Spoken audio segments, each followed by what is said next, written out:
અને બધી વસ્તુ આતર માતાઓના કગર વગર કરશો, દીવા કરી રોજ કોમના સોદા કરશો, તો એમ માતા નવરી નહીં કે બધું માતાઓ જગતમાં બધાને આપી દે. એના માટે તો એનું બની જવું પડે કે માં તું મારી માં છું, તું મારી માં છું, તું મારી માં છું. 24 કલાક માં થાય ને તો સમજી લો મારે બોલવાની જરૂર નહીં, શબ્દો નહીં મારે બોલવા માટે કે હું શું કરી શકું. એનું વર્ણન હું માતા શબ્દોથી નહીં કરી શકતી. એટલું બધું આપી દઉં, એટલું બધું આપી દઉં કે દીકરો એમ કે માં શું તારી વાતો કરો. આજ મારા દીકરાને મારા વખાણ કરવા હોય ને તો એ રોઈ જાય હરખથી. મારી તારા હું ગુણગાન ના ગઈ શકું, તારી મહિમા હું ના સમજી શકું. જો મારો દીકરો આવું કહેતો હોય તેનો મારો પ્રેમ છે ને, મારો લાડ છે ને, તો તમારી માં મારા જેવી નહીં ઘેર. એના લાડ કરવા છે પણ એવા દીકરા બની જાવ તો સોદા મૂકવા પડે. આ તો ભક્તિ કરે એટલે કે આ થઈ જાય પેલું થઈ જાય. શેત થોડી ભક્તિ કરી નહીં અને શેત થોડો ભક્તિમાં આવ્યો નહીં અને શેત ઝઘડો થાય મારી મેલડી જોશે, એટલે જપના મારી ઝોપડી જોશે, મારી શિકોતર જોશે, મારી હકાડી જોશે. અરે શું મારવા આતર બદલ માતાઓ ભક્તિ કરો છો? એના કરતા કોઈ વિરોધીઓ બોલે કાકા કુટુંબ મેણા મારે ને તો એને હોમું જોજો કે માં ભલે મેણા મારતા હું તો તને જોઉં છું. અને એ માતા જ રચાવતી હોય, માતા જ રચાવતી હોય. ચમ કે તમને એટલા બધા આઘાત સંસારમાંથી મળે ને, એટલો બધો તિરસ્કાર તમારો થાય ને, તમે એવું મહેસૂસ કરો કે હું એકલો પડી જઉં છું. હવે તમને એક જ માર્ગ દેખાય, હવે મારી માતા સિવાય કોઈ નહીં. આ સમય બનાવો છે ને તો સમજી લો કે એની કૃપા જ છે, દુઃખમય કૃપા છે. આ સમય શું કામ બનાવ્યો છે? આવો તમને એના શરણે લાવવા હતા. આ દુઃખી ના ત્યાં હોત તો મારા શરણમાં હોત, અહીં ના હોત ને. તો આ દુઃખ એટલે ભગવાન આલે છે, માતાજી એટલે આલે છે કે કઈક કરતા માણસ છે ને દુઃખી થશે ને તો ધર્મ બાજુ વળશે. વર્યા ના જ આ બધું. કેટલો બદલાવ આવ્યો જીવનમાં, ઘણો બધો આવ્યો. દરેકને હું જાણું છું જે આવતા હશે, રોજે રોજ આવતા હશે, જે મને મનથી ગુરુ માની લીધી હશે ને, એના જીવનમાં રોજે રોજ નવા બદલાવ આવ્યા છે.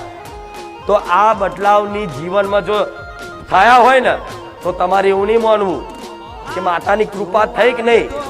જેને મારી કૃપા થાય ને તો શું શું થાય એ થોડા ટૂંકા શબ્દોમાં કહી દઉં કે પહેલા તો એ માણસોના વિચાર બદલાઈ જાય. વિચાર મતલબ એની સેવાની ભાવના થઈ જાય, એની અંદર દયા આવી જાય, એની અંદર કરુણા આવી જાય, એ સેવા ભાવી થઈ જાય. કોઈ પણ જીવ હોય, ગાય હોય, કૂતરું હોય, એના પહેલા ભલે કૂતરું પહેલા ઘરના આંગણે હોય લાકડી મારી પગ ભાગી નાખતો, ગાય આવી હોય તો ગાય ઉપર કદાચ લાકડી મારી અને પાણી રેડીને ભગાડતો, પણ કદાચ મારા સાનિધ્યમાં આવીને મારી કૃપા થઈ હશે ને એ દીકરાના હવે છે ને ગાયને રોટલી ખવડાવવાનું મન થશે, કૂતરાને બિસ્કિટ ખવડાવવાનું મન થશે. એના જગ્યાએ બધી જગ્યાએ છે ને દયા ભાવના દેખાશે.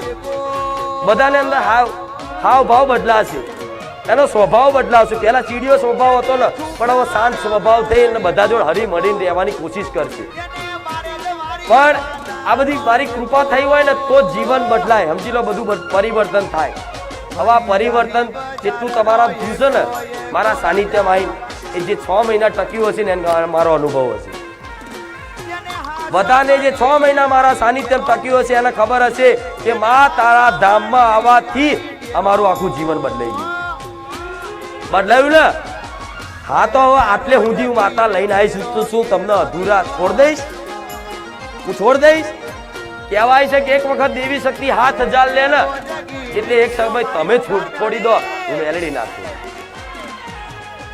હું મારી મચેડીને તમને મારા માર્ગ ઉપર લાયા વગર રહું, મારી ભક્તિના નશામાં જગાડ્યા વગર રહું, મારી લત લગાડ્યા વગર રહું, ગમે તે રીતે તો પછી છે ને આ જીવન એક અર્પણ કરી અને હોપ્યું કહેવાય, અને શરણાગતિ કરી કહેવાય. શું કહેવાય?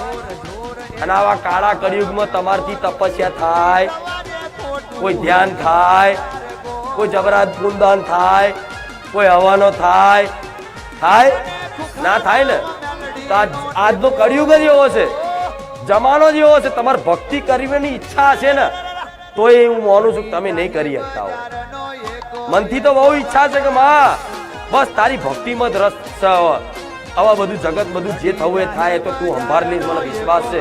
મારા કર્તવ્યનું તું પાલન કરી દઈશ, મારી પરિવારનું ભરણ પોષણમાં તું ચલાવીશ, મારા જેટલા વ્યવહાર તહેવાર છે ને બધા તું હાચવી લઈશ એવો તમને ભરોસો આવ્યો હોય અને કદાચ શરણાગત કરો ને કે માં હવે તું કરે એ ખરું આ મેલ દો ને પછી છે ને પ્રશ્ન ના થવો જોઈએ માં દુખી કેમ થયો, આ દુઃખ કેમ આવ્યું, માં તાવ કેમ આવ્યો.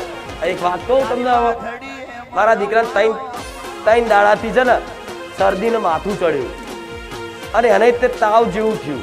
મારા દીકરો 2 દાડા ગોળીઓ ખાધી ને તરત રવિવાર હરખો થઈને આવ્યો.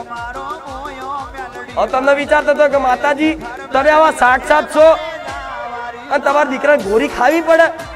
તો આ શરીરની વસ્તુ છે ને, શરીરની પ્રકૃતિના નિયમ પ્રમાણે વાતાવરણની એક અસર થાય તો એ શરીર પર પ્રભાવ, ગરમી હોય તો એનો શરીર પર પ્રભાવ પડે, ઠંડી હોય તો શરીર પર પ્રભાવ.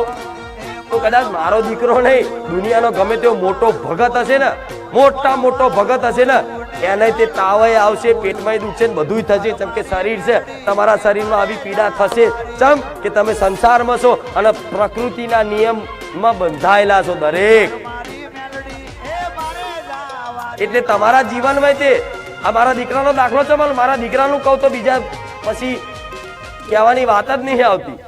મારી તમે આવા સાક્ષાત છો તો મારા દીકરો, હું માતા સાક્ષાત છું ને, છતાંય મારા દીકરાને જો ગોળી ખાવી પડતી હોય માથું ચડે ચરબીની, તો તમને એવું સલાહ આલીશ કે તમે કોઈ એવા તકલીફ પડે, શરીરની પીડા થાય તો પહેલા છે ને દવાખાને જ જજો.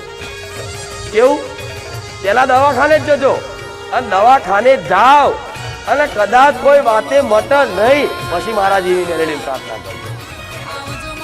દવાખાને જાય દવાથી મટી જતું હોય ને તો પછી મને પ્રાર્થના કરવાની જરૂર ના પડે. હું તમારી દવાખાને તમારી જોડે ડોક્ટર જોડે હું આવું, ભલે ડોક્ટર ઇન્જેક્શન મારો પણ હું મેરડી મારું, ભલે કે નહીં આવું. ઓકે માતાજી, વાત તો સાચી છે. તો પેલા રામાયણ વખતે રામાયણ જોયું છે ને, બધાએ જોયું જ હશે કે હિન્દુ છો એટલે બધાએ જોયું જ હોય. તો રામાયણમાં મેઘનાથનું તીર વાગ્યું હતું લક્ષ્મણને, ખબર છે ને? છાતીમાં તીર વાગ્યું હતું લક્ષ્મણને અને લક્ષ્મણને તીર વાગ્યું, લક્ષ્મણ ઘાયલ થઈને ધરતી પર પડી ગયા. એટલે કહે છે કે એમનો જીવ જતો રહ્યો. એવું જ હતું ને. ત્યારે રામ ભગવાન મનુષ્ય અવતાર ધારણ કર્યો હતો એટલે એ પ્રમાણની એમણે લીલા કરી. હવે તમને એવો પ્રશ્ન થાય, સાક્ષાત રામ ભગવાન હતા તો એમના હનુમાનજીને જડીબુટી લેવા શું કામ મોકલ્યા? એ તો જગતનો નાથ છે ને, પરમાત્મા છે ને, એ તો માટે હાથ મૂકે અને માણસ ઉભો થઈ જાય ને. પણ ભગવાન મનુષ્ય અવતાર લીધો તો એટલે મનુષ્ય અવતાર કરી અને મનુષ્યના નીતિ નિયમથી આવનારા ભવિષ્યમાં, આવનારા યુગમાં આની શિક્ષા મળે, આનું જ્ઞાન મળે ને એના માટે ભગવાને જે લીલા કરીને એ તમારા માટે છે ને એકદમ જીવન જીવવા માટે બહુ ઉપયોગી છે, બહુ ઉપયોગી છે. એની કોઈ સીમા નહીં. તો ભગવાને આવી રીતે લીલા કરીને તે લક્ષ્મણને કદાચ તીર વાગ્યું અને કે વેદ ન બોલાવો, ડોક્ટર, પેલા વેદ કહેતા છતાં ડોક્ટર કહે છે તો કે ભાઈ લંકામાંથી વેદ ન બોલાવો અને વેદ આનો ઈલાજ જાણતો હશે. જેમ કે આ રાવણનું તીર છે, મેઘનાથનું તીર છે, તો કે આનો ઈલાજ એના વેદને જ ખબર હશે. તો એને બોલાવો તો એ જાણકારી હાલે તો આપણે કરીએ. તો એના વિભીષણે એ વેદને બોલાયા અને બોલાવી અને કીધું કે આમને શું તકલીફ છે. તો બધું ત્યાગ કરીને કીધું કે ભાઈ આ જો આજના સમય સુધી કદાચ હિમાલય પર્વત ઉપરથી જડીબુટી નહીં લાવે અને જડીબુટી વાટી નહીં ખવડાવે તો અમનો જીવ રહેશે. એટલે હનુમાનજીએ તરત કીધું કે હા ભગવાન, તમે હુકમ કરો, રજા હાલો, હું હાલ જઈ આખો પહાડ ઉખાડી અને જડીબુટી લાવી આવું. ત્યારે હનુમાનજી ગયા ને તો જડીબુટી એટલી બધી ચમકતી ને પણ હનુમાનજીને ખબર નહીં પડી આમાંથી કઈ જડીબુટી લઈ જાઉં. મારો ટાઈમ જાય છે, શું કરું? હનુમાનજી કે લાયા આખો પહાડ ઉચકી લાયા અને જડીબુટી લાવીને ખવડાયો અને ખવડાવીને લક્ષ્મણ ઉભા થઈ ગયા. જોયું તું ને? તો ભગવાને શું કહેવા માંગે છે આમાં? ભગવાન એવું કહે છે કે જે ડોક્ટરો બનાવ્યા છે એ ડોક્ટરે મારા છે, ડોક્ટરની જેને શિક્ષા આલી છે ને એ ડોક્ટરે મારા છે, વેદય મારા છે. આયુર્વેદ મારા છે, બધું જ મારો ભગવાન એવું કે મેં જ રચાયું છે. બધાને અલગ અલગ બુદ્ધિ ને અલગ અલગ યોગ્યતા આલી અને બધાને અલગ અલગ કાર્ય આપ્યા છે. પણ જો તમારે જીવન જીવવું હોય ને તો તમે ભગવાનનો ભરોસો રાખો. બરોબર છે, થયું તો ભગવાનના ભરોસે જ ને. જો હનુમાનજી રામ નામ લઈ અને જય શ્રી રામ કરીને ઉડી અને કદાચ પહાડ ઉખાડીને લઈને આવ્યા હોત તો લક્ષ્મણ જીવતા હોત?